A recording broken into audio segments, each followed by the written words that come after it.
Boa tarde, pessoal. Boa tarde, Aragão. Muito obrigada pela tua presença aqui. Agradeço a presença de todos. A gente vai começar agora e sempre a gente pede a Deus a bênção dele para esse nosso encontro semanal, para a gente aprender um pouco mais da palavra do Senhor com relação ao nosso futuro, o futuro da terra, o futuro das nações. Senhor, abençoe esse trabalho aqui que o Aragão vem fazendo com a gente, abençoe a todos aqueles que vão estar presentes e ouvindo o ensino, né? A tua palavra. Abençoa também a minha vida, Senhor. Em nome de Jesus eu oro e agradeço. Amém. Estou com um pouco... Amém. Oi, Regina. Boa tarde. Boa tarde. Graça e a paz do Senhor Jesus Cristo seja contigo e com todos que estão conosco, né? É sempre bom falar da palavra de Deus, né? Você sabe que é gostoso. Até discutir a palavra de Deus é bom, Regina. Até quando a gente fala uma coisa, outro fala, eu discordo e concordo, até isso, até nisso, até sobre esse aspecto, falar sobre a palavra de Deus é muito bom mesmo. É por isso que a gente sempre agradece aqui, né, a tua boa vontade em vir aqui, para a gente falar, para a gente pensar depois. Aqui a gente não está querendo impor nada a ninguém, a gente só está querendo aprender um pouco e aí pensar sobre aquilo que a gente ouve, né? Porque quem acha que já sabe tudo não precisa continuar vivendo, já morreu, né? A gente... É verdade. Então, vamos lá para a sua aula. Vamos lá, aula não, né? Vamos pedindo ao Espírito de Deus para nos conduzir, nos ajudar, né? Sobre o que a gente vai falar, e às vezes é necessário a gente tocar em assuntos, até alguns assuntos, Regina, que são, assim, meio que são chatos, né? Chatos, eu até falar assim no nosso linguajar, Deus sabe com que intenção que eu estou falando. Por exemplo, quando você lê o livro de Números, tem tantos números ali, que é um livro que tem hora que você acha chato de estar lendo, porque realmente ele é maçante, por causa de tanta numeração. Na tribo de Dan tinha tantas pessoas, na tribo de Judá, tantas pessoas. Aí você acha, puxa, eu vou ter que ler isso aqui, mas uma coisa eu aprendi, na palavra de Deus, nunca tem nada fora do lugar, sempre tem um propósito, e o Espírito de Deus tem uma capacidade, talvez extraordinária demais para a gente entender. Eu vou dar aqui um exemplo, começar já com um exemplo de uma irmã que passava a vida toda insistindo para o marido dela ir à igreja com ela. E a igreja com ela, até que um dia, depois de muita insistência, um dia ele resolveu ir.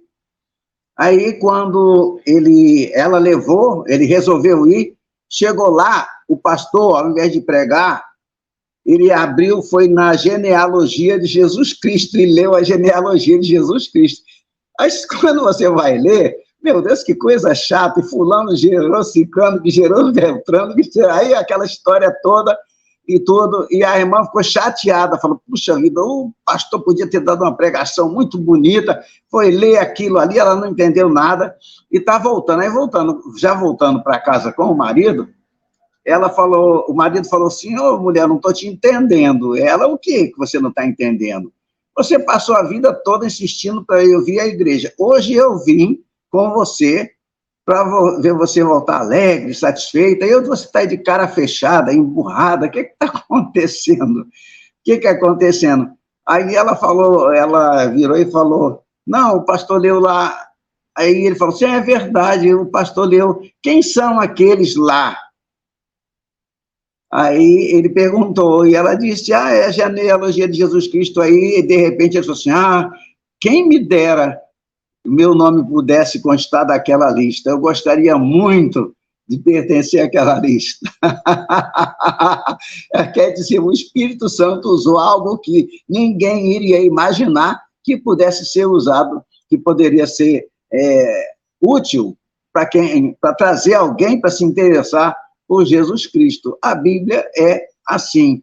Eu creio, Regina, eu faço questão até de dizer aqui na frente de todos, que eu creio em cada palavra que está na Bíblia Sagrada. E muita gente procura falar de interpretação errada, que se colocou isso, se colocou aquilo. Onde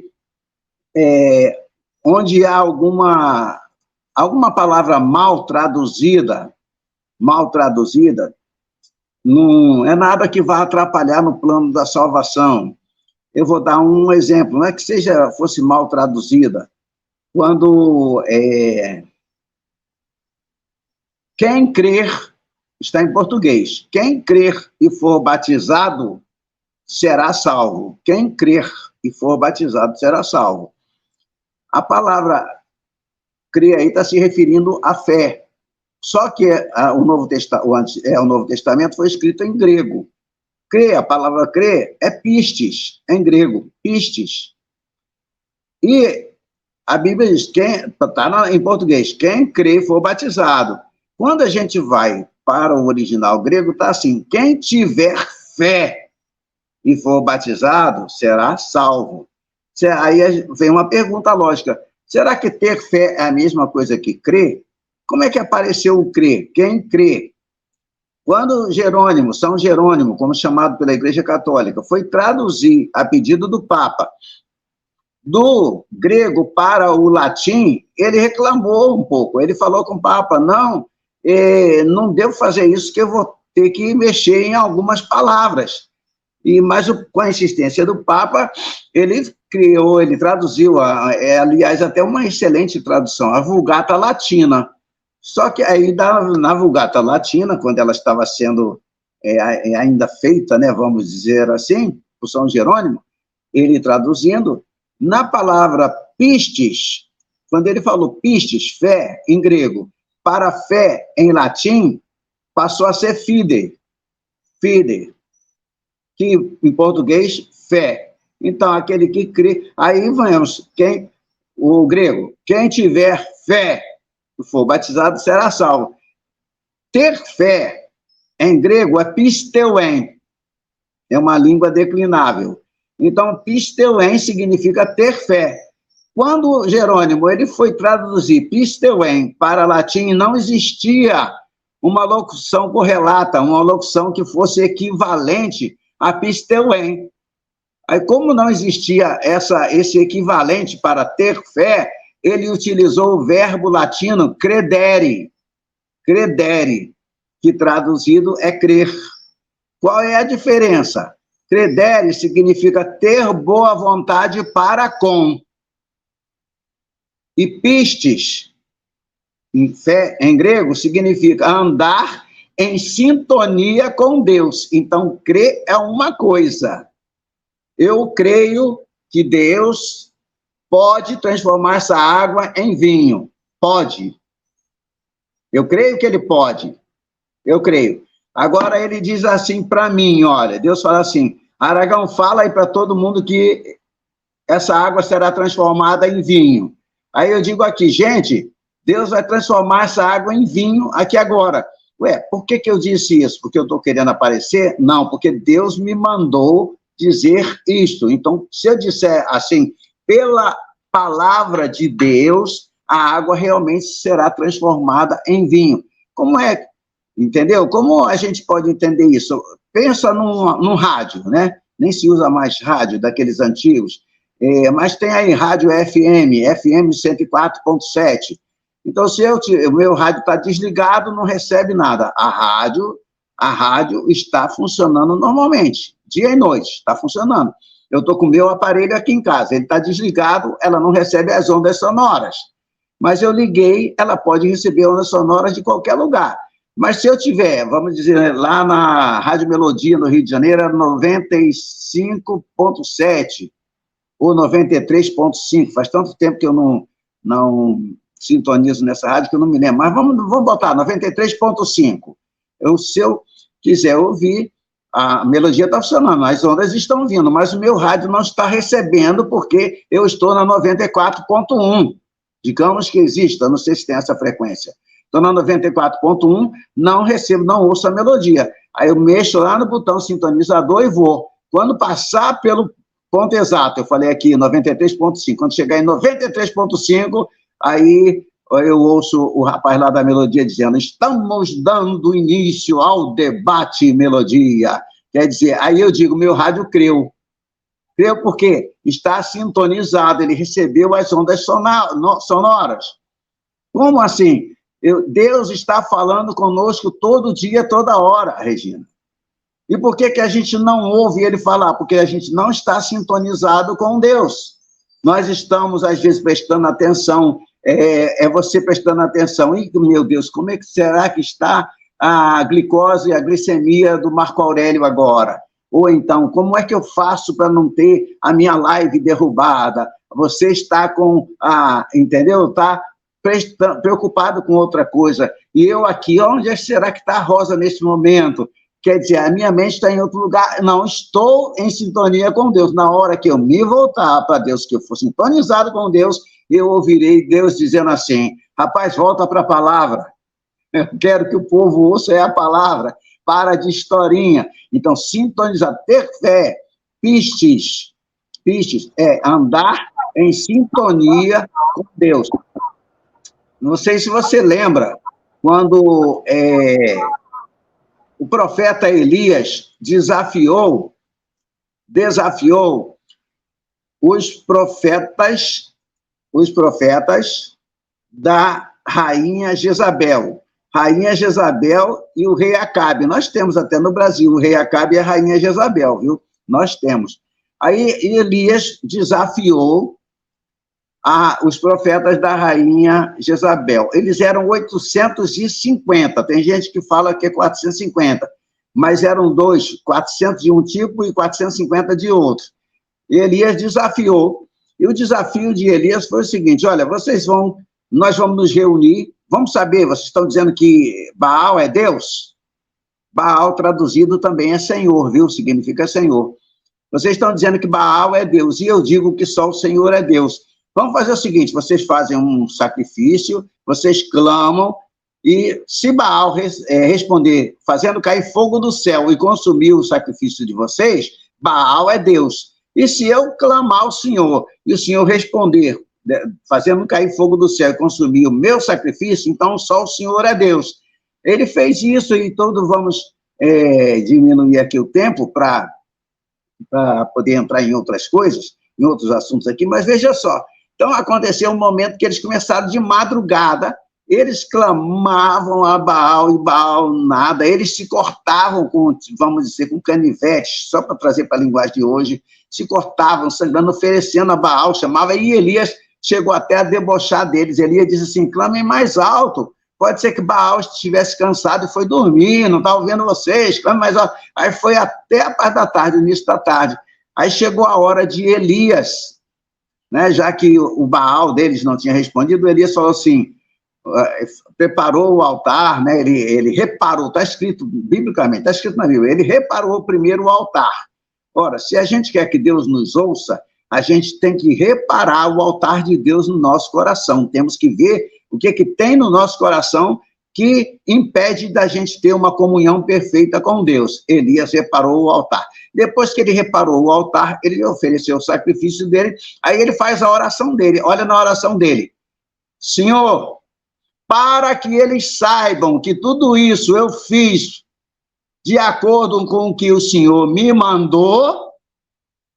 Então, aquele desafio de Elias para confrontar os profetas de Jezabel foi ordenado por Deus. Ele diz, para que eles saibam que eu estou fazendo segundo o Senhor me ordenou. Então, veja só, Elias fez aquilo não para mostrar que ele era um profeta poderoso, ele fez aquilo porque ele estava em sintonia com Deus. Tanto é que depois que Deus mandou fogo do céu, todo o povo caiu por terra gritando, só o Senhor é Deus, só o Senhor é Deus, só o Senhor é Deus. E Elias matou os 850 profetas que serviam a Jezabel. E Deus não disse nenhuma vez para ele, não matarás. Não, Deus não disse nada, ele fez aquilo pelo mandado do Senhor. Do Senhor. E tem gente, mas na Bíblia tem violência. Tem nada, porque se tem alguém que mata com justiça, é Deus. Deus jamais é injusto, porque do Senhor é o poder da vida e o poder da morte. Deus mata quem quer e Deus vivifica a quem quer. É Deus que dá a vida.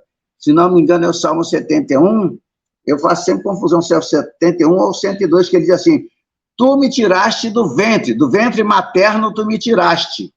É aonde eu valorizo sempre, eu sou totalmente contra os abortistas, entendeu? Porque o próprio Deus diz, está escrito lá bem claro para nós, do ventre materno me tiraste, quer dizer, é Deus que dá a vida, sempre. Então, veja, andar em sintonia com Deus é fazer a vontade de Deus. Às vezes, a gente não entende o que está acontecendo, a gente não percebe, aos nossos olhos, às vezes até alguma coisa ruim, Regina, a gente fala, puxa vida, por mim, Regina, eu sou tão mal, e Jesus já disse que eu sou mal. Jesus disse assim, vós que sois maus, sabeis dar boas dádivas aos vossos filhos. Então, ele disse que eu sou mal, então eu sou mal, eu sou mesmo. Por mim, muita gente que está vivendo hoje não estaria viva, não. Muita gente estaria morta, muita gente. Não interessa quem, mas estaria. Ah, você já teve esse desejo? Tem, sim, teve, não, eu tenho. Por mim, é um bocado que receberia o mesmo que Elias deu aos profetas de Jezabel, os falsos profetas. Mas isso não cabe a nós. E a gente pergunta, quantas vezes nós, cristãos, perguntamos assim, puxa, fulano era tão bom e Deus deixou morrer. E fulano era tão ruim, está vivo até hoje. Continua fazendo maldade e está vivo. Ora, é como se Deus dissesse assim, homenzinho, cala sua boca, homenzinho. Você não é muito pequenininho ainda para entender o que eu quero. Tá? É muito pequenininho. Eu ouvi um testemunho uma vez, não sei nem se é real, eu li, na verdade, que o homem falou assim, Senhor, por que o Senhor criou os céus e a terra? Aí Deus falou assim, homenzinho, isso é muito grande para você. Ah, então por que o Senhor fez Adão e Eva? Isso também ainda é muito grande para você. Aí ele, para diminuir mais ainda, ele falou assim, então por que o Senhor fez o amendoim? Ele diminuiu o máximo que veio na hora. Aí o Senhor falou assim, isso aí é do teu tamanho, estuda que você vai descobrir.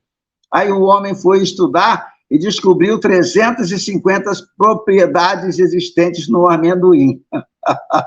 Então, isso é do teu tamanho. Tem coisas que não é do nosso tamanho.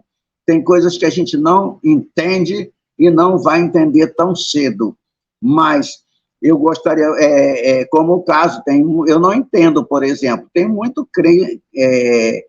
ensinador da internet que porque quer passar pela grande tribulação. A Bíblia diz claramente que a igreja não vai passar pela grande tribulação. Mas tem ensinadores que querem, não, a igreja vai passar pela grande tribulação. Eu falo, se você quer passar, passe. Eu acredito na Bíblia, está lá, basta ler primeiro aos Tessalonicenses e segundo aos Tessalonicenses, está bem claro que Deus nos tira da terra, tira a igreja, isso que eu quero dizer, antes da grande tribulação.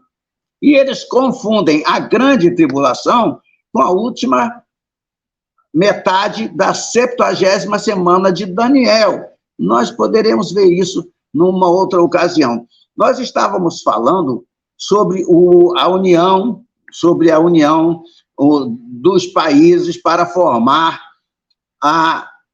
o reino do anticristo, que hoje é conhecido como Nova Ordem Mundial, se a gente usar em português, né? Ao invés de New World Order. Aí ficaria não.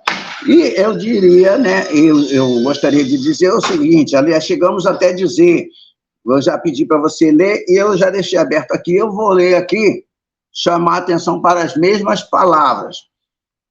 Em Daniel 11, verso 21 até o 24, está escrito assim, depois se levantará em seu lugar um homem vil, ao qual não tinham dado a dignidade real. Mas ele virá caladamente e tomará o reino com intrigas. As forças inundantes serão arrasadas de diante dele, serão quebrantadas, como também o príncipe da aliança. Apesar da aliança com ele, usará de engano, subirá e se tornará forte com pouca gente. Virá também caladamente aos lugares mais férteis da província e fará o que nunca fizeram seus pais, nem os pais de seus pais. Repartirá entre eles a presa, os despojos e os bens, e maquinará os seus projetos contra as fortalezas, mas por certo tempo.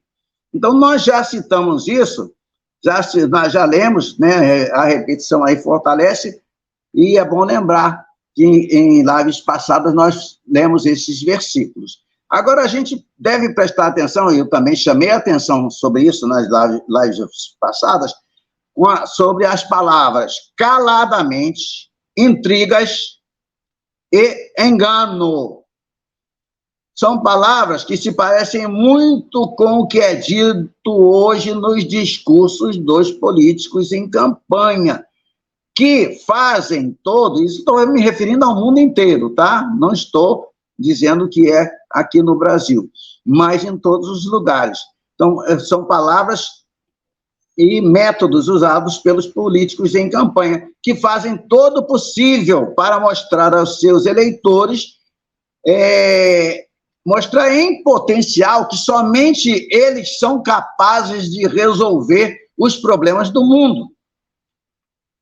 Mas, depois que eles ganham as eleições, eles não cumprem as promessas que fizeram e a gente, às vezes, tem dificuldade até de encontrá-los.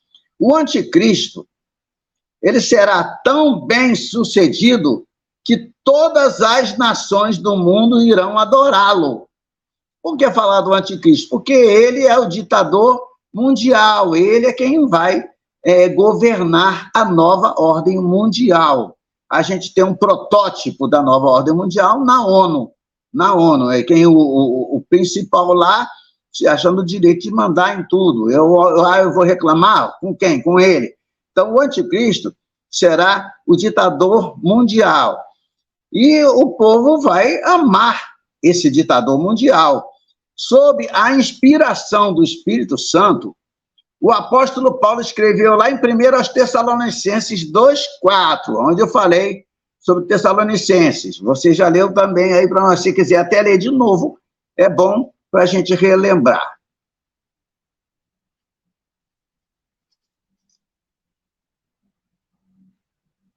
Vão lembrar que eu falei disso? A segunda? É a primeira, segunda. Né? 1 aos Tessalonicenses 2,4. 1 aos Tessalonicenses 2,4. Está aqui na mão. Pode ler, por favor.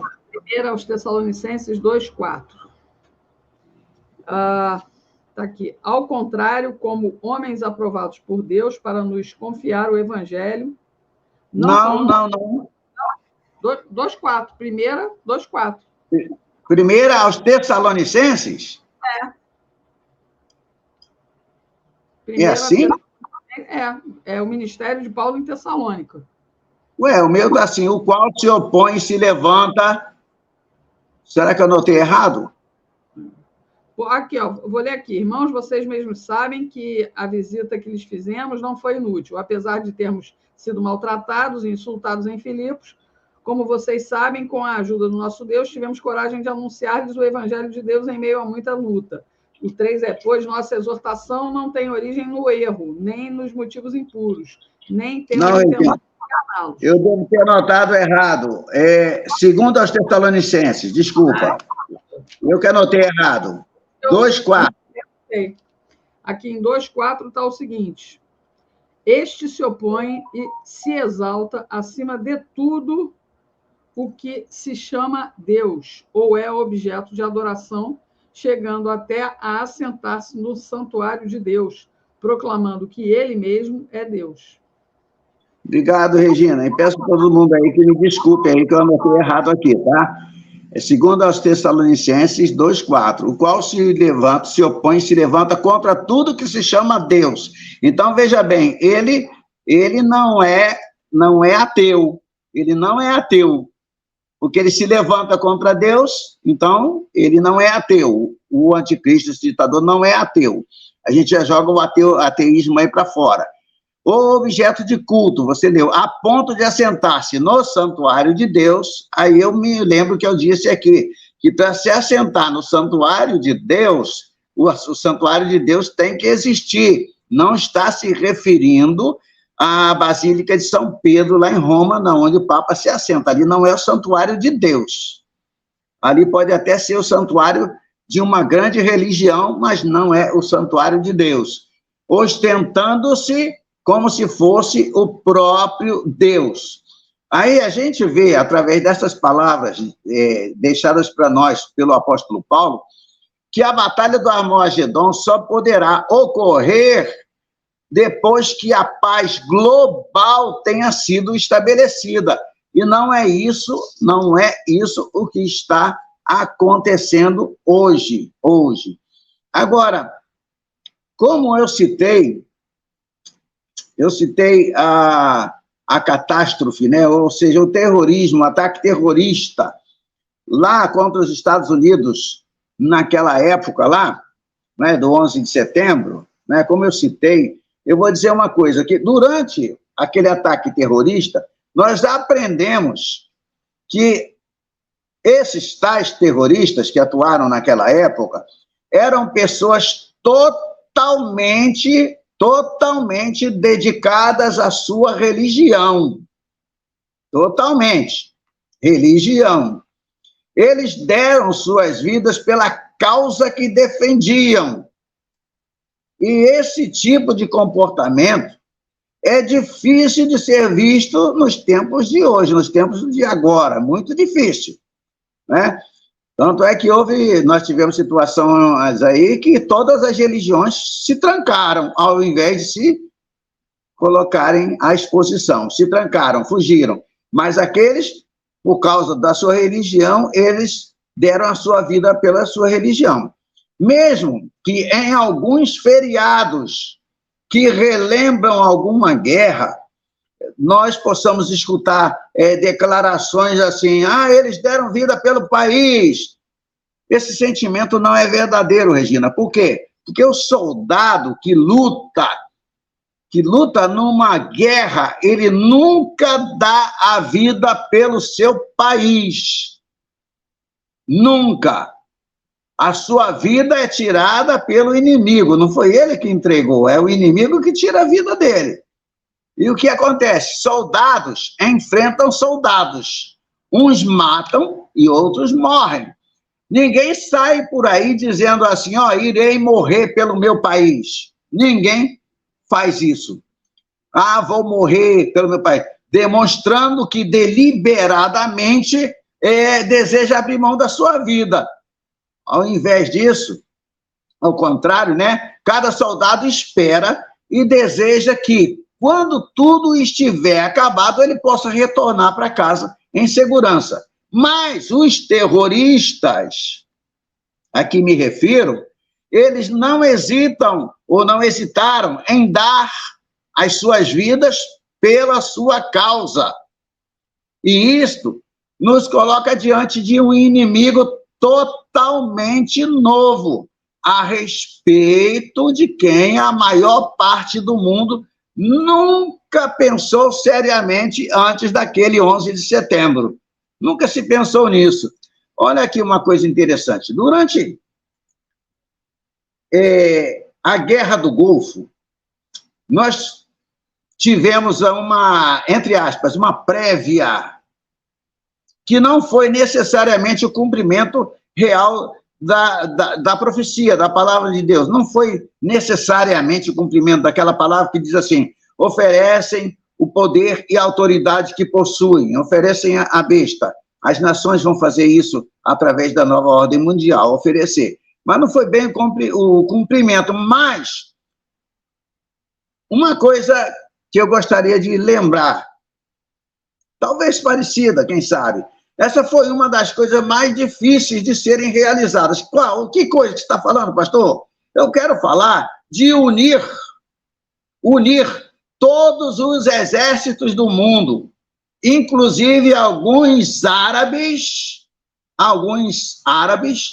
contra um país árabe.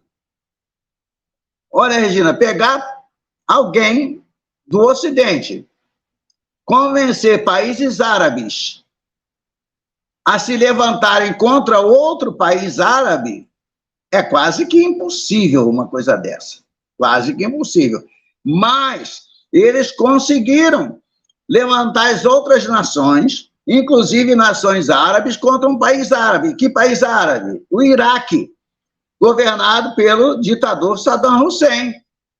Ele invadiu, dominou e ocupou o Kuwait. O presidente George Bush, o pai do George W., tá? O pai do George W., ele conseguiu unir com sucesso, virtualmente, todo mundo contra Saddam Hussein. Os Estados Unidos da América estavam no comando e as nações que participavam da coalizão, acho que posso chamar assim, participavam da coalizão, tiveram que submeter o seu poder e a sua força à autoridade americana. Isso foi conseguido através de uma ação política bem planejada.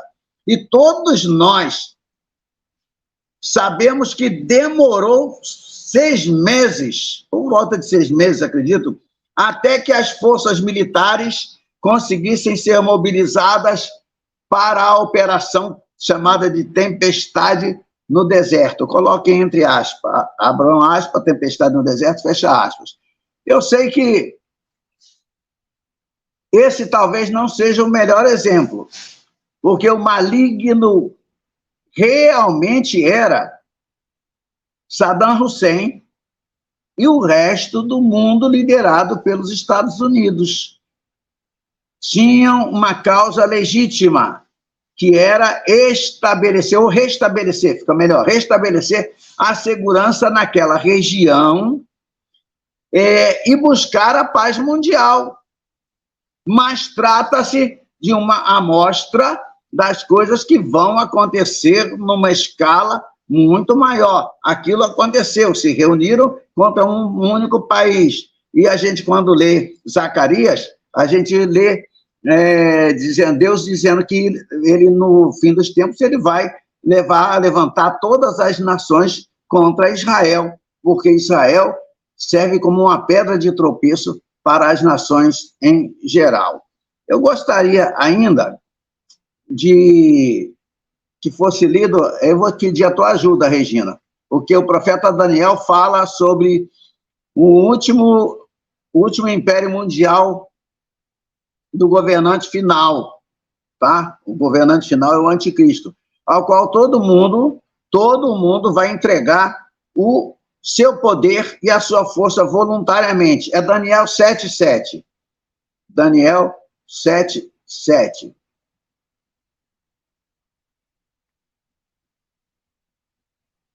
Onde está escrito Daniel 7:7. Daniel 7:7. Porque o profeta Daniel diz exatamente isso, que sobre o último império mundial do governante final.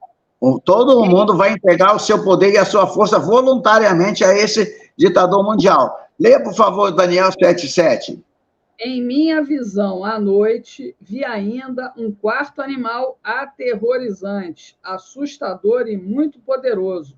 Tinha grandes dentes de ferro, com os quais despedaçava e devorava suas vítimas, e pisoteava tudo o que sobrava. Era diferente de todos os animais anteriores e tinha 10 chifres. Amém, Regina, obrigado. Veja só, este será um sistema político comandado por um líder que não tem precedentes na história da humanidade. Veja o que eu disse, não tem precedente na história da humanidade. Agora, Daniel escreveu que ele será diferente de todos os animais que apareceram antes dele. Agora, neste momento da profecia aí, é absolutamente impensável, aqui hoje, para nós, que os Estados Unidos da América, hoje, entreguem sua soberania política, poder econômico e força militar a uma só pessoa. Isso é impensável. Mas quando compararmos o progresso das coisas que estão ocorrendo nestes últimos dias com o que foi dito pela profecia, nós começamos a entender que isto poderá acontecer no futuro. Eu não disse que vai acontecer, eu disse que poderá acontecer no futuro. Por essa razão é que nós temos a palavra profética, a palavra de Deus. Deus nos desafia. Lá em Isaías 45:11 está escrito assim: quereis acaso saber as coisas futuras? É uma pergunta. Quereis acaso saber as coisas futuras? Aí eu vou pedir para você achar aí, Regina, é 2 de Pedro 1,19. Enquanto você acha aí, eu acho lá, 2ª carta de Pedro, já no finalzinho da Bíblia, 1,19. Queira Deus que eu não tenha anotado errado aqui. Quereis acaso saber as coisas futuras? O apóstolo Pedro admoesta enfaticamente cada crente a ouvir a palavra profética. Vamos ver o que Pedro diz aí. 2 Pedro 1,19. Capítulo 1, versículo 19. Assim, temos ainda mais firme a palavra dos profetas, e vocês farão bem se a ela prestarem atenção, como a uma candeia que brilha em lugar escuro, até que o dia clareie e a estrela da alva nasça no coração de vocês. A estrela da alva é Jesus. Hein? A estrela da alva é Jesus, né? É sim, até que ela nasça em todos os corações, nos nossos corações, né? Ele diz em vosso coração. Veja só, mas ele diz aí, o apóstolo Pedro, que a gente deve prestar bem atenção na palavra profética. A gente tem que prestar bem atenção na Bíblia. Ele não mandou a gente procurar em outro lugar, ele diz, procura na Bíblia, presta atenção no que a Bíblia está falando. A Bíblia é luz, Deus é luz. E através da Bíblia, Deus se revela, ele tira as trevas dos nossos corações, ele abre os nossos olhos espirituais, que é através da Bíblia. E o último livro da Bíblia, Apocalipse, diz o seguinte, olha, bem-aventurados aqueles que leem, aqueles que ouvem as palavras da profecia e guardam as coisas nelas escritas, pois o tempo está próximo. Apocalipse 1:3. Regina, veja só, diz assim, pois o tempo está próximo. Então, hoje nós todos, ficamos pensando, puxa vida, já está no fim, já é o fim, estamos no tempo do fim, essa é a última hora. Eu me lembro que a coisa está tão ruim que há pouco tempo atrás, quando a minha filha mais velha nasceu, e ela agora no dia 31 vai estar completando 46 anos de idade, quando a minha filha mais velha nasceu, a Elizabeth, eu falei assim, gente, a Beth não completa 5 anos de idade, Jesus já voltou. E ela vai completar 46 agora. Quando a gente vê lá em Atos dos Apóstolos, no dia de Pentecostes, quando desceu o Espírito Santo e a igreja nasceu, é interessante, muita gente diz que a igreja original, a primeira igreja, era a igreja católica. Católica significa universal. Igreja católica apostólica. Igreja Universal dos Apóstolos. Tá? Foi a primeira igreja. Não, a igreja nasceu pentecostal. A primeira igreja foi a pentecostal. Como você diz isso? Ela nasceu no dia de Pentecostes. Aí diz, cumprindo-se o dia de Pentecostes, ouviu-se um som como de um vento veemente e impetuoso e encheu toda a casa e foram vistas sobre cada um deles línguas como que de fogo, não línguas de fogo, línguas como que de fogo. E eles começaram a falar cada um em outras línguas conforme a a nacionalidade daquelas pessoas que ouviram lá do lado de fora. Veja, ali era o nascimento da igreja. Então, a igreja nasceu, na verdade, foi pentecostal. A igreja primitiva era pentecostal. É só ler Atos 2 que vai se ter essa certeza absoluta. Aí Pedro saiu, quando veio a cidade inteira se alvoroçou, porque ouviu aquele barulho todo, veio para ver o que estava acontecendo, e Pedro, naquele dia, ele disse que aquilo era o cumprimento da profecia do profeta Joel, que falou assim, nos últimos dias derramarei do meu espírito sobre toda a carne. Pedro já achou que ali eram os últimos dias. Se naquele dia, lá em Atos 2, Pedro achou que eram os últimos dias, há 46 anos atrás, eu achei que minha filha não iria completar 5 anos sem que Jesus viesse. E agora estão dizendo toda hora, Jesus já vem, Jesus já vem, Jesus já vem. Eu creio que Jesus pode vir a qualquer hora. Mas a Bíblia diz que para Deus um dia são como 1000 anos. E 1000 anos como um dia. Então, para nós, se a gente pedir, Senhor, me dá mais 2 segundos de vida, se for os 2 segundos dele, na visão dele, a gente vai viver bastante ainda. Mas se for o nosso, ele vai dizer, meu filho, peraí, você quer 2 segundos do teu tempo ou do meu tempo? Porque Deus é eterno. De eternidade a eternidade, tu és Deus. É o que diz a palavra do Senhor. Ele parou o relógio, Regina, ele parou. Quando Jesus subiu, que a igreja nasceu, vamos dizer assim, Deus parou o relógio dele. Tá? Me permitam falar assim, parou. E esse relógio só volta a funcionar depois que a igreja for arrebatada, para que aconteça, para que venha o que a Bíblia chama de a 70ª semana de Daniel. Então, nós tivemos até Jesus 69 semanas completas. Aí Deus parou na 69ª, parou. Aí o tempo da agora, que a gente chama o tempo da graça, eu falo não só da graça, mas tempo de graça. Deus não está contando o tempo. Porque senão já teria ocorrido tudo. Tem gente que interpreta tão errado que diz que Jesus já voltou. Tá? Que ele já voltou. Eu vi um grande pastor aí um dia desse aí dizendo que Satanás está preso. Satanás vai ser preso quando Jesus instaurar o reino dele aqui na Terra. Aí ele vai ser preso por 1000 anos. Se Satanás está preso, quem é que está fazendo tudo isso hoje? Aí diz, não, peraí, ele faz igual o comandante do PCC lá, de dentro da cadeia fica mandando. Não, Satanás não é assim, não. Não é assim que a Bíblia fala.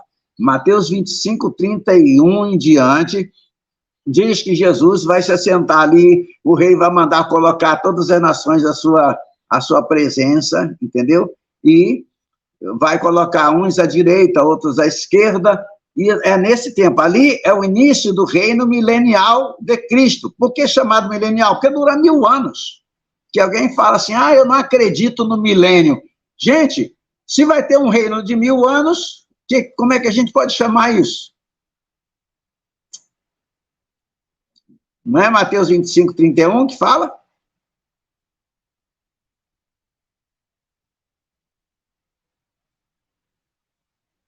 Pode ler se quiser, Regina. 25, 31.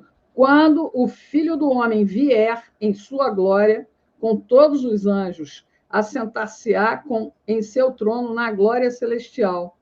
Todas as nações serão reunidas diante dele, e ele separará uma das outras como pastor, separa as ovelhas dos bodes, e colocará as ovelhas à sua direita e os bodes à sua esquerda. Então o rei dirá aos que estiverem à sua direita, venham benditos de meu Pai, recebam como herança o reino, que lhes foi preparado desde a criação do mundo, pois eu tive fome e vocês me deram de comer, tive sede e vocês me deram de beber, fui estrangeiro e vocês me acolheram, necessitei de roupas e vocês me vestiram, estive enfermo e vocês cuidaram de mim, estive preso e vocês me visitaram. Então os justos lhe responderão, Senhor, quando te vimos com fome, te demos de comer, ou com sede, te demos de beber. Quando te vimos como estrangeiro e te acolhemos, ou necessitado de roupas e te vestimos. Quando te vimos enfermo ou preso e fomos te visitar. O rei responderá, digo-lhes a verdade, o que vocês fizeram a alguns dos meus menores irmãos, a mim fizeram. Então aí, Regina, ele fala assim aos da direita. E ele vai fazer lá bem parecido aos da esquerda. Apenas leia o iniciozinho aí da esquerda, por favor. Então ele dirá aos que estiverem à sua esquerda: malditos, apartem-se de mim, para o fogo eterno, preparado para o diabo e os seus anjos, pois eu tive fome e vocês não me deram. Aí, Regina, igualzinho, né? Veja só, aí ele está separando os bodes das ovelhas, do joio e do trigo. Aí começa o reinado dele na terra. Nesse reinado estará ele, estará a igreja que foi arrebatada, e estarão os judeus salvos, porque isso aí é depois da batalha do Armagedon. Esse reinado dura 1000 anos. 1000 anos. Satanás estará preso. Estará preso. Então não tem como ele estar solto ou ele está preso agora. Só depois que Jesus voltar. Aí já foi completada, já teve... já passou a 70ª semana de Daniel, e é o que eles chamam de grande tribulação, é a última metade da 70ª semana de Daniel. Não tem salvação nessa época. Então, nós vamos ter que mostrar isso aí depois, com calma, devagar. Eu vou dar versículos, eu vou ler, você vai ler, porque se um só ler tudo sozinho, nós vamos ficar cansados. Nós vamos dividir para eu mostrar direitinho isso aí em Apocalipse. Agora, eu gostaria de ler algo que foi lá desde o ano 2000, mais ou menos, mas uma coisa que tem se falado muito hoje, e eu só fiz uma burrada aqui, eu peço, irmãos, que me perdoem.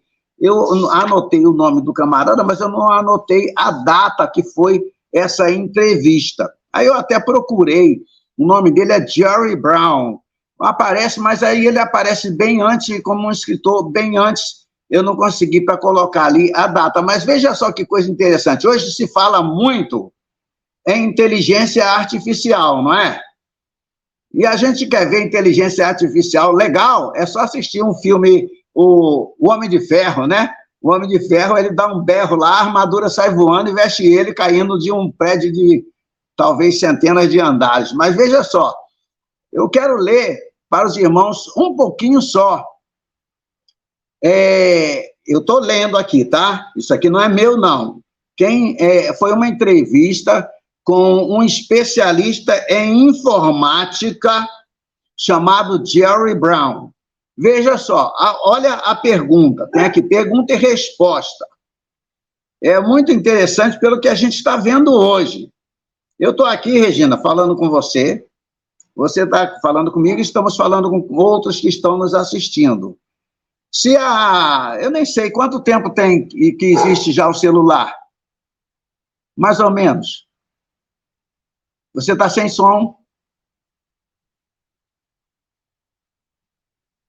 Está sem som, Regina, para mim? Tem mais ou menos uns 30 anos. Então, bem mais. Lembra que só existia aquele telefone grandão, o fixo, e o povo aproveitava para passar trote para a gente ficava danado? Aí, quando me diziam que iam inventar um aparelho de telefone, que eu ia poder ver a pessoa que estava falando comigo, eu não acreditava. Olha, o primeiro celular foi lançado em 3 de abril de 1973. 73. Mas já durante a Segunda Guerra já havia um intercomunicador que era praticamente o pai do telefone celular, né? Um negócio desse tamanho aqui, assim, pesado. Sim. Era tipo um rádio, era? É. Então, mas quando me diziam que a gente ia ver a pessoa com quem a gente estava falando, eu não acreditava. Então, vamos ver aqui um pouquinho da entrevista que fizeram com esse especialista em informática, por volta do ano 2000, essa entrevista, tá? Eu fui na burrice, eu não anotei, só anotei o nome dele, já procurei na internet, mas aparece realmente o nome e tudo, mas fica bem mais antigo do que o tempo que foi essa entrevista. Olha só, tá aqui, pergunta e resposta. Pergunta: a sociedade global do futuro será controlada por uma imagem feita à semelhança do homem. Essa imagem deve estar relacionada com os computadores, porque hoje em dia o computador é o instrumento que permite o controle de dados, identificação e numerosas outras funções importantes. Se essa imagem é capaz de reconhecer quem a está adorando, porque isso aí se referindo, a pergunta é por que a imagem da besta vai ser adorada, tá? Mas veja aqui o que está acontecendo. Devemos responder esta pergunta, esta importante questão. Agora, a pergunta do entrevistador é, para o especialista, é possível que haja inteligência artificial, é o que a gente conhece hoje como IA, né? IA, inteligência artificial. Olha a resposta do especialista. A resposta para essa pergunta depende de qual é a nossa definição de inteligência artificial. Se inteligência significa que um computador seja capaz de tomar decisões baseado em seus próprios dados e no que fez no passado, então a resposta é sim. Em outras palavras, se uma máquina pode aprender, aí ele coloca aqui entre aspas para destacar, se uma máquina pode aprender com os seus erros do passado e não repetir esses erros novamente, algumas pessoas chamariam isso de inteligência. Isso quer dizer que é algo planejado e pensado. Eliminar a distância entre esse tipo de inteligência e a máquina tornar-se consciente dizendo, sei que sou inteligente, é um salto enorme, algo que penso não ser possível acontecer, ao menos não em futuro próximo. Não tenho certeza de que chegarei a ver nesta vida o computador tornar-se tão inteligente a ponto de considerar a si mesmo como um ser autônomo e de entender o que está fazendo. O que ele está fazendo aqui, Regina? É porque no livro de Daniel diz que no final dos tempos, meu Deus, o que ele está falando? A inteligência? Não. Fugiu da minha mente agora totalmente, quer dizer, o que é que ia se multiplicar no final dos tempos? O conhecimento? Não, mas em matéria de internet, como a gente chamaria agora, fugiu mesmo da minha cabeça. Que vai se multiplicar no final dos tempos em matéria de internet? Pois é, ele fala que o conhecimento vai se multiplicar muito no final dos tempos, para resumir o que eu quero dizer, com outras palavras. Então, o que acontece? A tecnologia toda iria ser multiplicada, porque multiplicando-se a inteligência, a tecnologia também. Então, veja só, aí chega a pergunta ao especialista, é o seguinte, será possível que um dia a gente possa ter máquinas, aí eu vou traduzir aqui para resumir, igual quem viu aqueles filmes com o Schwarzenegger, que ele vinha do futuro, como era o nome? Era...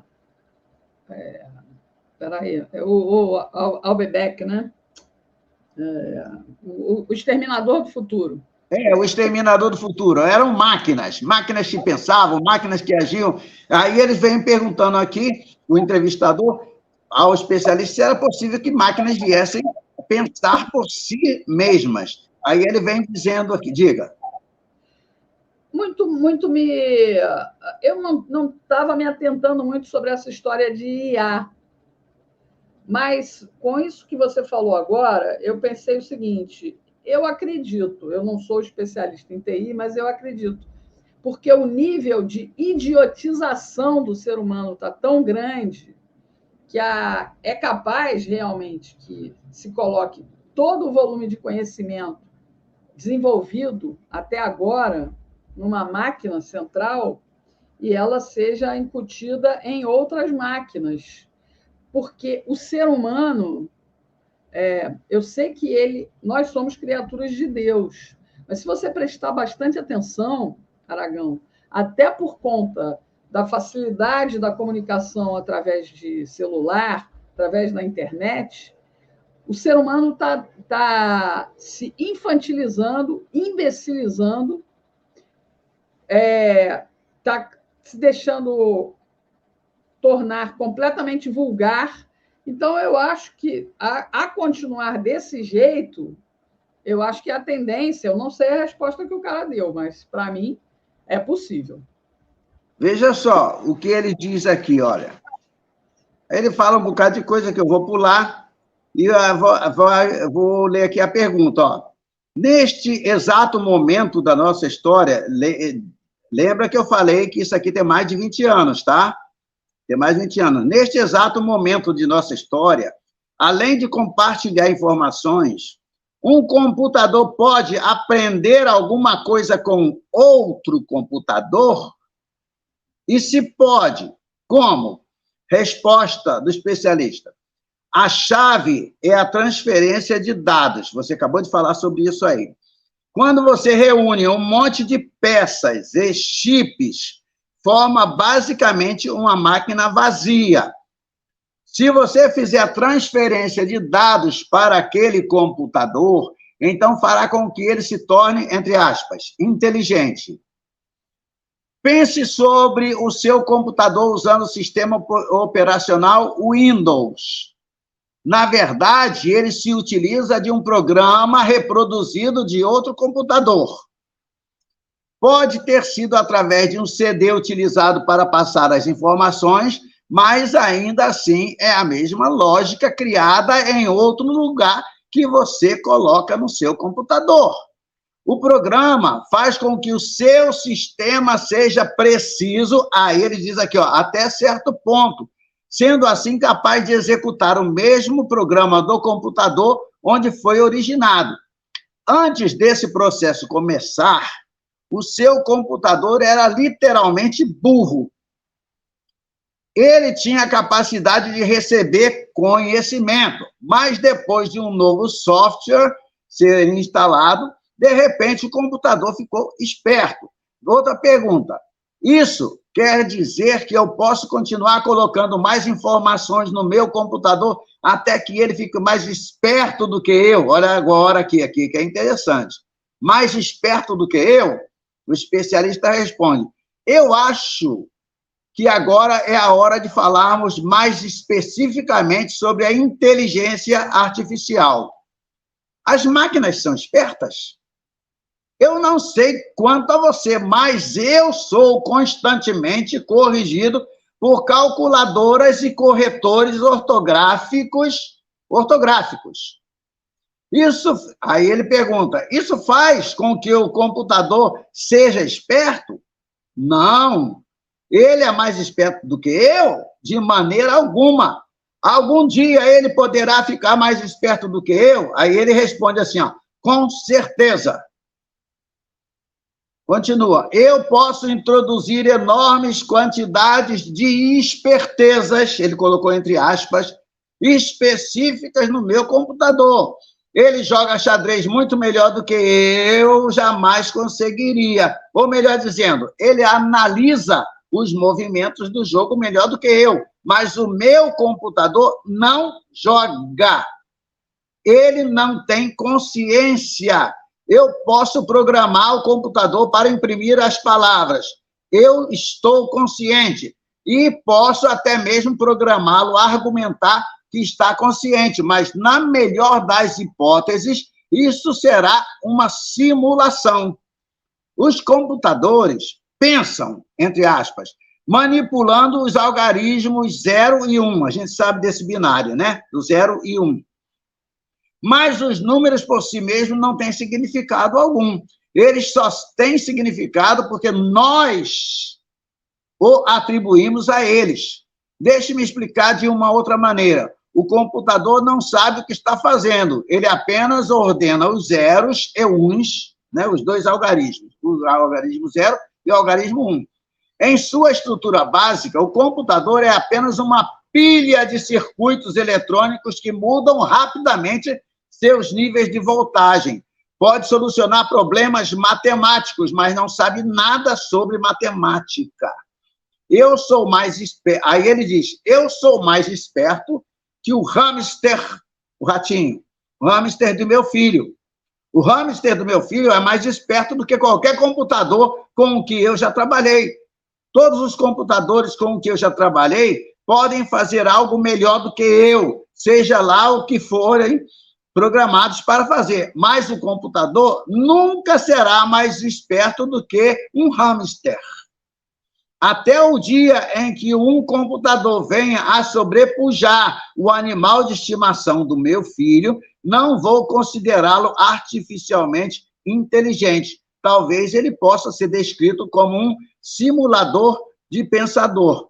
Realmente, Regina, a gente viu, você falou algo aí que me chamou a atenção agora, e eu quero falar aqui, inclusive, numa resposta dele.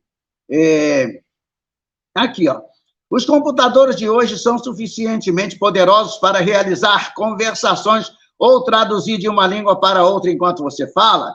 Isso a gente vê, né? A gente está conversando, às vezes deixa o celular ali na mesa, a gente conversa, o celular se mete na nossa conversa, né? Agora ele diz aqui, ó, quase.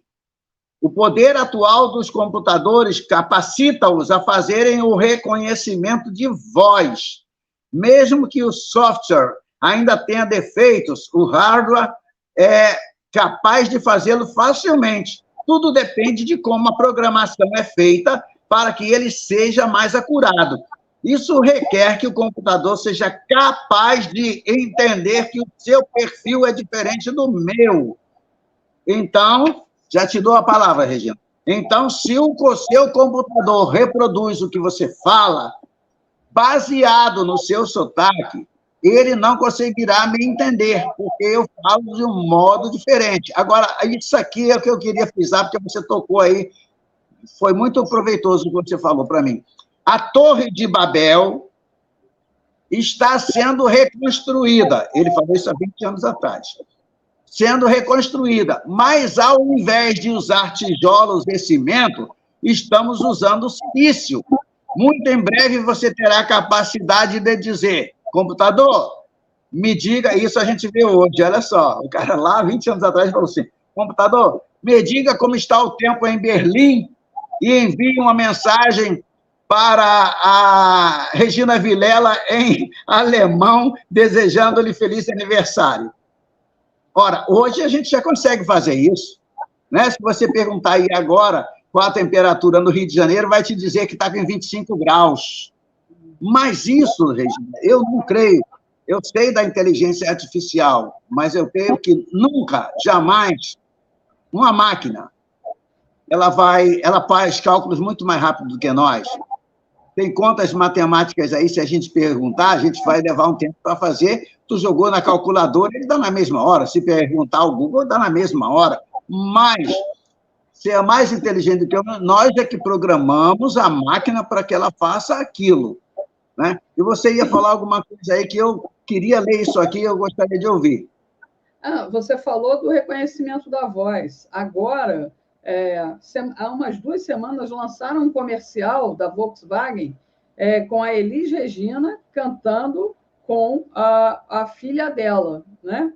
Então, a inteligência artificial pegou um corpo, colocou a cara da Elis Regina, e hoje em dia existem programas que, se você usar, você coloca outra cara em cima da sua cara, o outro Sim. rosto em cima do seu rosto. Então, a inteligência artificial, ela é o conjunto e ainda há muito a se desenvolver. É isso que a gente precisa ficar alerta, né? A gente precisa ficar alerta porque, como disse aqui o paulistano, a percepção dele é de que a inteligência artificial ela não será autônoma, né? Porque ela não vai ter emoção. Mas é possível, eu particularmente acho que é possível, sim, intuir, né, a máquina através de programação na questão de sentimentos. Eu não sei se você lembra, tem um filme com Robin Williams, que é antigo, que chama Millennial, né? E que eles ali, o robô ansiava por uma vida, porque ele tinha se apaixonado pela menina, que acaba se transformando em máquina para viver com ele, né? Então, eu não acho que a gente vá muito longe disso, Mas, até o fim, será a mão e a mente humana que vão determinar até onde essa inteligência vai. E, infelizmente, o homem, né, ou seja, um núcleo pequeno, como ainda existe hoje, que controla tudo, que é o que a gente está vindo a discutir toda a vida, né? Que é um núcleo muito pequeno que controla tudo, que controla um núcleo menor e assim sucessivamente para controlar o todo. E aí a gente está se deixando cada vez mais... E, infelizmente, pode ser maluquice da minha parte, infelizmente, a gente está se tornando ovelha, mas a gente não está sendo ovelha do verdadeiro pastor. A gente está se tornando ovelha do nefasto pastor. Vamos dizer assim.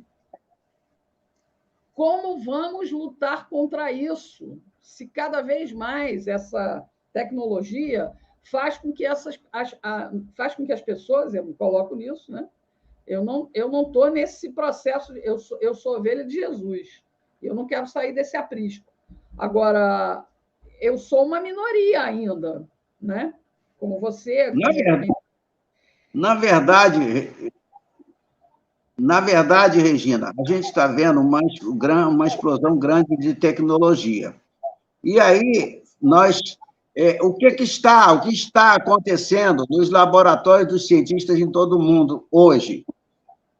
Alguns de nós gostariamos de saber, mas eu acho que nós já somos capazes de imaginar. Eu tenho certeza que o anticristo irá se aproveitar da evolução eletrônica para conseguir controlar totalmente a humanidade. Agora, veja bem uma coisa. Você falou de sermos ovelhas manipuladas. Eles podem inocular, através de uma picada em você, colocando nanorobôs que se instalarão no hipocampo, no nosso cérebro, que controla a memória, a capacidade cognitiva, né? E a capacidade de tomar decisões. E a gente já viu até um exemplo disso, quem assistiu um filme de ação, todo mundo que gosta de se distrair um pouco com o filme, gosta, por exemplo, dos Vingadores. Aí tem a Viúva Negra, o filme é recente, tem no máximo um ano que saiu do cinema. A Viúva Negra, ela enfrenta um exército de mulheres assassinas. As pessoas eram assassinas, por quê? Porque um ditador russo, que se achava que estava morto, eles tinham criado essa tecnologia e colocava na mente das pessoas. E eles tinham um único computador, ele dava uma ordem, olha, está aqui no hipocampo, entendeu? A capacidade de tomar decisões, e dizia, mate fulano. Aí a pessoa matava, elas eram assassinas especiais, e ele ia só sequestrando crianças, para poder inocular as crianças. Então, se a gente começar a aceitar ser cobaia de todo que é experimento que tem por aí, a pessoa pode colocar dentro do seu corpo algo que vai controlar a sua mente. Por isso que eu venho aqui agora para o que você leu aí de Pedro dizendo assim, olha para a Bíblia, na palavra de Deus, vocês vão enxergar as trevas que estão tomando conta de vocês. Porque a palavra de Deus, Regina, olha, hoje eu ouço gente dizendo assim, gente, olha aí, vocês têm que aceitar o chip, o microchip, porque tem um microchip aí que eles estão falando que é a marca da besta. E a Bíblia diz que quando chegar a besta, quando chegar o anticristo, quem não aceitar a marca dele, aceitar, tem que ser voluntário, não pode ser obrigatório. Ele livraria a pessoa de ir para o inferno. A marca da besta, ela é aceita voluntariamente, porque a pessoa estará fazendo uma escolha. Ou eu sirvo a Deus, ou eu sirvo Satanás. Então, quem aceita vai dizer, Senhor, eu prefiro servir Satanás. Aí ele aceita a marca. Mas alguém diz assim, mas aí eu não vou poder nem comprar, nem vender. Como é que eu vou viver? como é que eu vou comprar o pão? Como é que eu vou comprar a minha carne? Como é que eu vou comprar a minha, como diz aqui no Ceará, a minha mistura? Aí eu pergunto o seguinte, Regina. Moisés saiu com aproximadamente 3 milhões de escravos do Egito. E ele saiu e foi para um deserto, ficaram 48 anos. Não tinha hipermercado, nem mercadinho, nem lugar para comprar água mineral, não tinha lugar para comprar uma sandália, um sapato. E durante 40 anos, Deus não deixou o povo passar fome, nem sede, e não deixou nem a roupa estragar no corpo, nem a sandália se arrebentar. Então, eu digo, o dia que proibirem a gente de comprar comida, se a gente estiver aqui, eu já disse que não estaremos quando o anticristo aparecer, mas digamos que essas pessoas, que o pastor Aragão está totalmente errado, e esses que dizem que vão passar pela grande tribulação, que a igreja vai passar pela grande tribulação, digamos que eles estejam certos. Ah, mas eles vão ter que aceitar ou não a marca da besta. Mas não pode dizer, Senhor, eu aceitei para não morrer de fome. Porque, Regina, se necessário for, Deus manda maná do céu outra vez. Deus manda. Jesus falou isso. Os pardais, por exemplo, eles não trabalham, não tecem, não fiam, e nenhum deles morre de fome, porque Deus sustenta. Quem sustenta a nossa vida é Deus, quem guarda a nossa vida é Deus. Eu não preciso deixar alguém me colocar através de um líquido aqui aplicado no meu braço, uns nanorobôs para controlar a minha mente. A minha mente tem que ser controlada pelo Espírito de Deus. E por isso Deus mandou o Espírito Santo para ele viver em nós.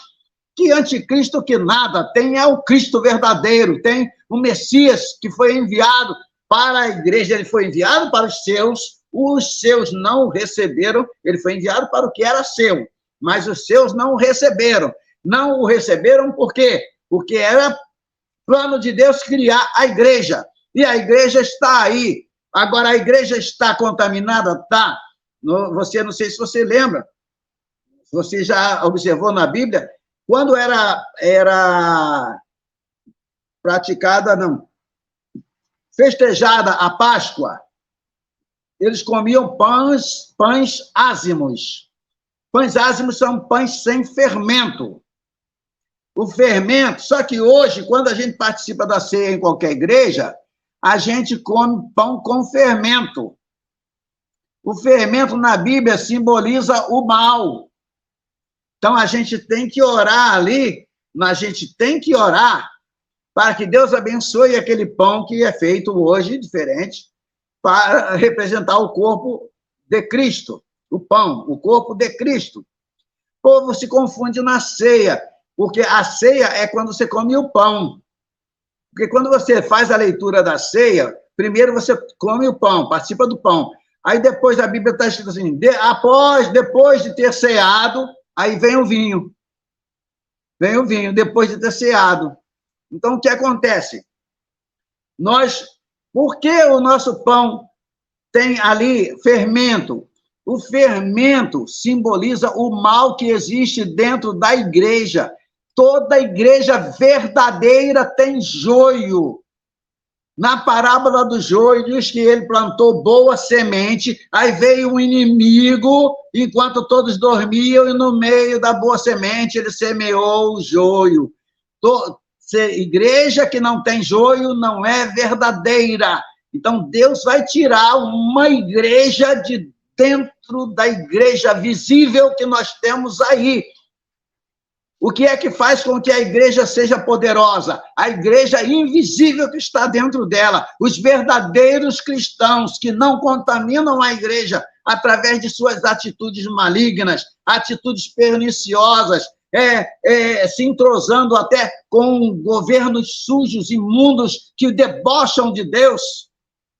Eu vi um dia desse aí, Regina, eu vi uma coisa que, engraçado, ao invés de me entristecer, até me alegrou.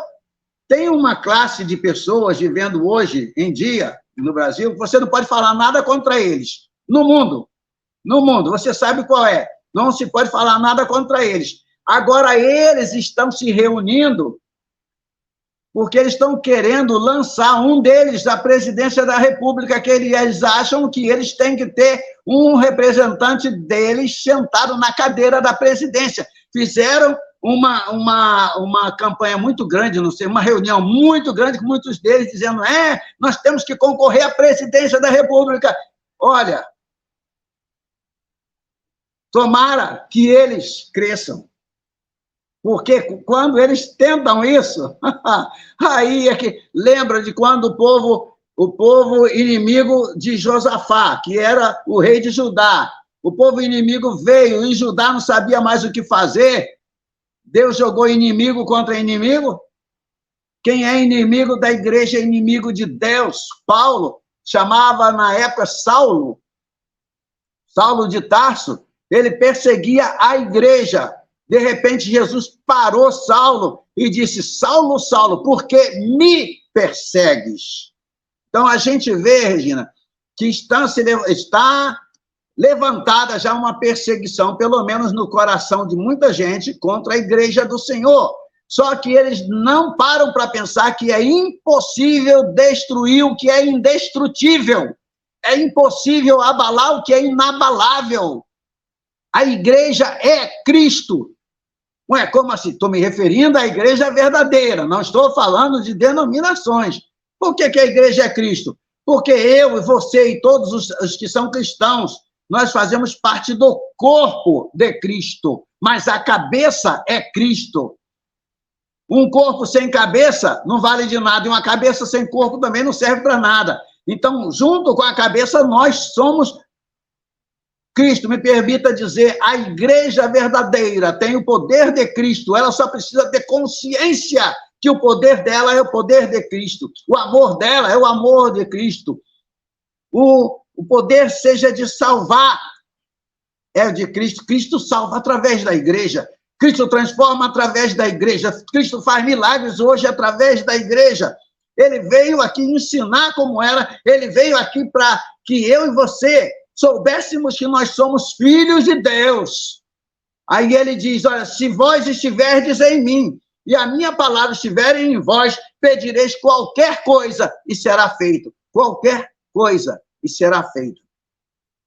A rainha da Inglaterra, há tempos atrás, ela disse assim acerca de John Knox, que John Knox era um grande pregador, que ele orava pela Escócia, ele evangelizava a Escócia, e a oração dele dizia assim, Senhor, dá-me a Escócia, eu morrerei. E a rainha da Inglaterra disse naquela época que temia mais a oração de John Knox do que qualquer exército inimigo.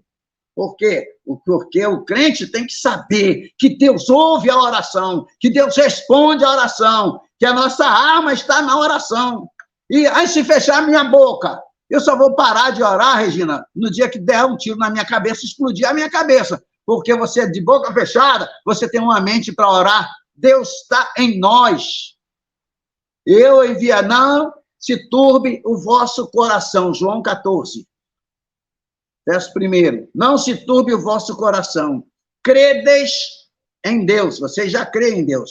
Crede também em mim. Na casa de meu pai há muitas moradas. Se não fosse assim, eu vou-lo teria dito, pois vou preparar-vos lugar. E quando eu tiver preparado lugar, eu voltarei para vós, para que onde eu estiver, estejais vós também. Isso foi o que Jesus disse. Ele disse que ia voltar para nós, e nós precisamos esperá-lo. Se ele vem hoje, amanhã, daqui a um mês, ou daqui a 1000 anos, não importa. Nós temos que estar preparados para nos encontrarmos com ele hoje, agora. Porque a gente pode não viver 100 anos, mas a gente pode morrer de hoje para amanhã. E no momento de morrer, eu tenho que estar preparado para me encontrar com ele. Eu acredito que os crentes deveriam pensar mais na morte. Mais na morte, porque se eles pensassem mais na morte, eles viveriam muito melhor, porque eles buscariam estar com o Senhor Jesus, eles buscariam a direção dele. E aí, venha cá, ora, o Senhor Deus não está nem aí para IA, para inteligência artificial. O homem realmente, ele é criador, porque ele é filho de um criador. Mas Deus criou o homem à sua imagem e à sua semelhança.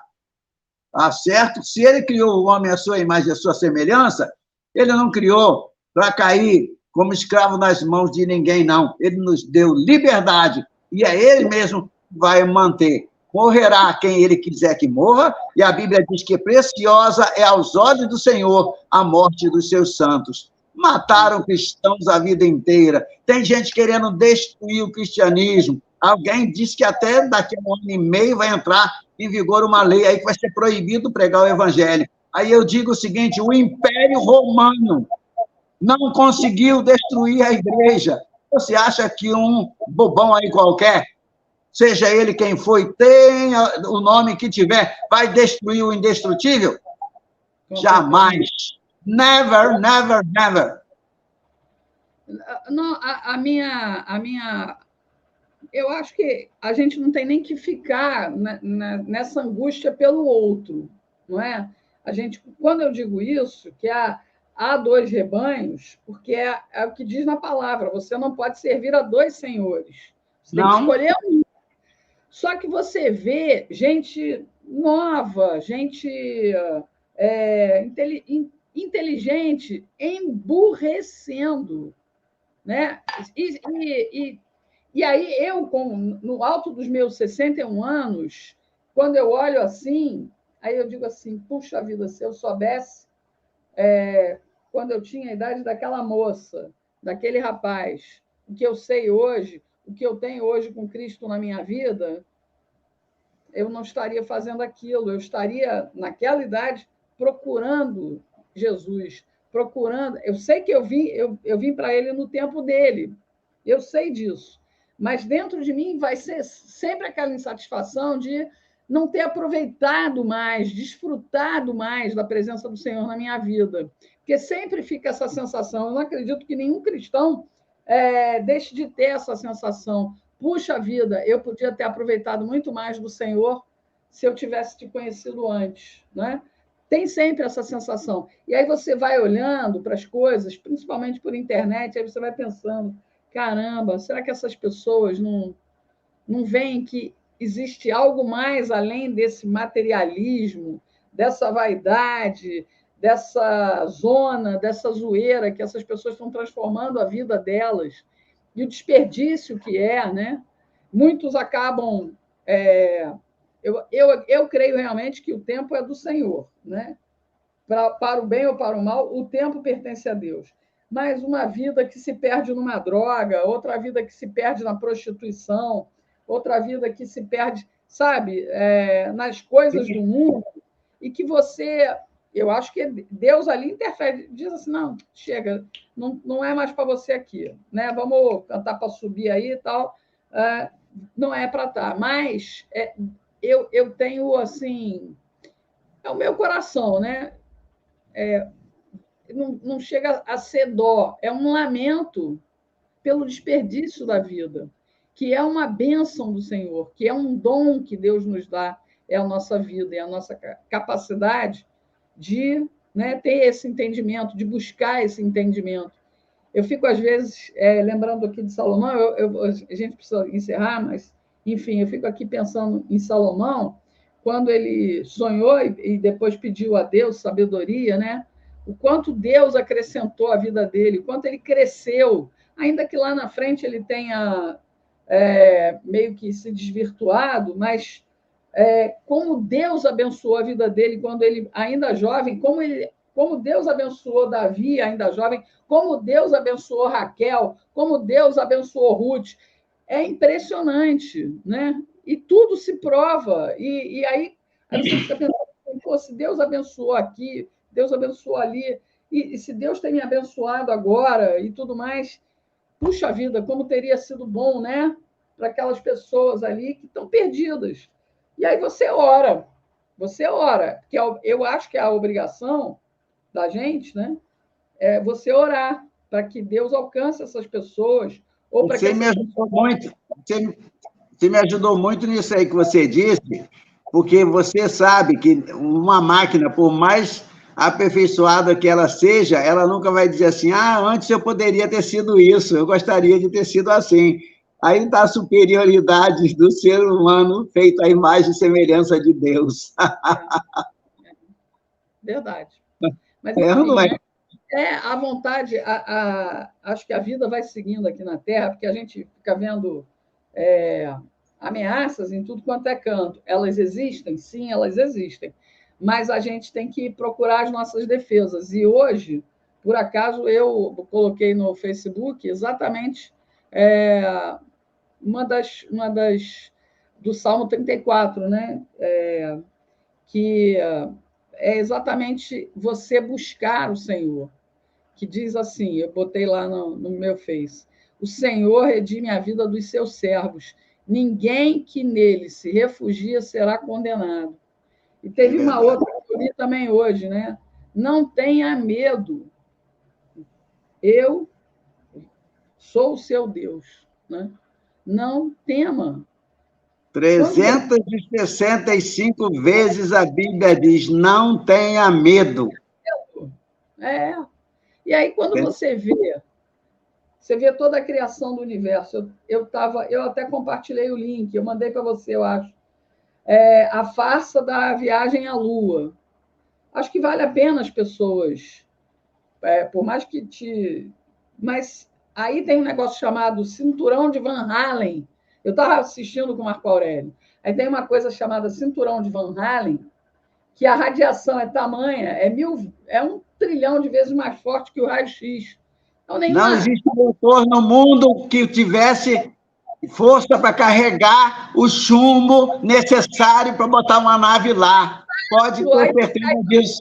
Aí você vê assim, aí eu falei para o Marco Aurélio, na Bíblia diz, né, Marco Aurélio? Está aí a prova. A Bíblia diz, Deus criou os céus, no plural, e a terra.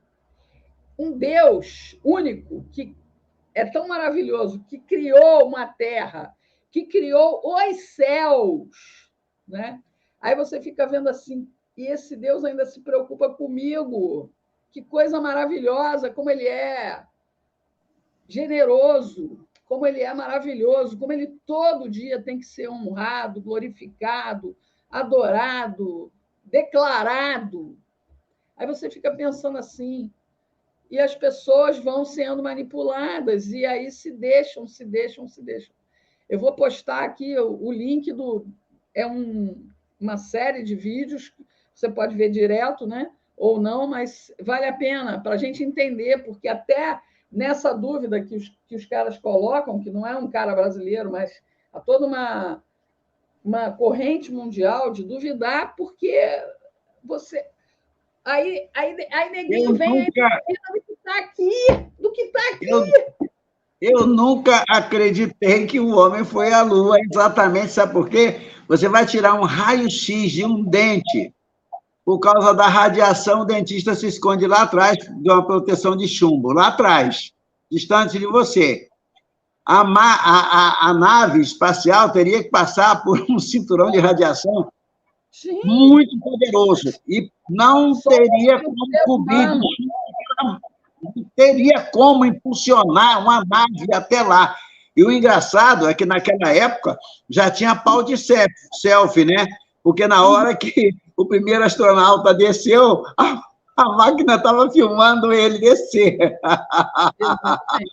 Exatamente. Regina, depois que a gente vê o Superman voando, a Mulher Maravilha, o Homem-Aranha, você acredita? Eles podem colocar o homem onde ele quiser. Legal, quando eu era criança, eu gostava de ver Jornada nas Estrelas. É verdade. Mas é como você disse, e como você citou Salomão, vou citar também. Na oração da entrega do templo que ele fez, ele diz assim, Senhor, nem o céu, nem o céu, singular, e nem os céus dos céus podem te conter, ó Deus. Então, quer dizer, Deus não está no céu, o céu que está nele, ele é muito maior do que o céu e os céus. Nem o céu e nem os céus dos céus, e nem o céu dos céus podem te conter, ó Deus, no plural. Viu? Foi o homem mais sábio aí do mundo que falou isso. Muito bom estar com vocês hoje, viu? Muito obrigada, Aragão. Muito, muito bom, muito obrigada. Quer encerrar aí a nossa live de hoje? Vamos encerrar, gente. São 18h17. Senhor, nosso Deus, nosso Pai, nós te agradecemos por mais este privilégio de estarmos com os irmãos participando de um estudo da tua palavra. Nós pedimos que o Senhor esteja sempre nos orientando, sempre nos guardando, sempre nos protegendo de falar algo que não seja produtivo. O que puder ter saído de nossa boca que não foi agradável, que não seja de valor para a vida espiritual das pessoas, o Senhor tira e faz com que esqueçam. Mas o que for bom, o que foi bom, o que veio de ti, permaneça, Senhor, de maneira que as pessoas possam te adorar em espírito e em verdade, em qualquer lugar por onde estiverem, e que a tua graça permaneça sobre cada um que está conosco e que estará conosco também, assistindo mais tarde ou em outro dia, Senhor, desde agora e para sempre. É o que nós te rogamos, humildemente e agradecidos, em nome de Jesus. Amém. Amém. Muito obrigada a todos que estão aqui, né? Hoje a gente acho que não teve tanto problema de áudio que eu mantive aqui, mas estou vendo aqui como é que a gente pode melhorar isso. Graças a Deus não teve ninguém reclamando, porque eu mantive meu microfone fechado a maior parte do tempo. Deus abençoe até vocês nesse final de domingo, nessa semana, e amanhã a gente está de volta. Hoje, mais tarde, a gente está de volta já com a nossa live de oração, enquanto o pastor vai para a igreja dele também. Tá bom? Deus abençoe vocês. Até a próxima, pessoal. Até a próxima, gente. Deus abençoe vocês. Pronto.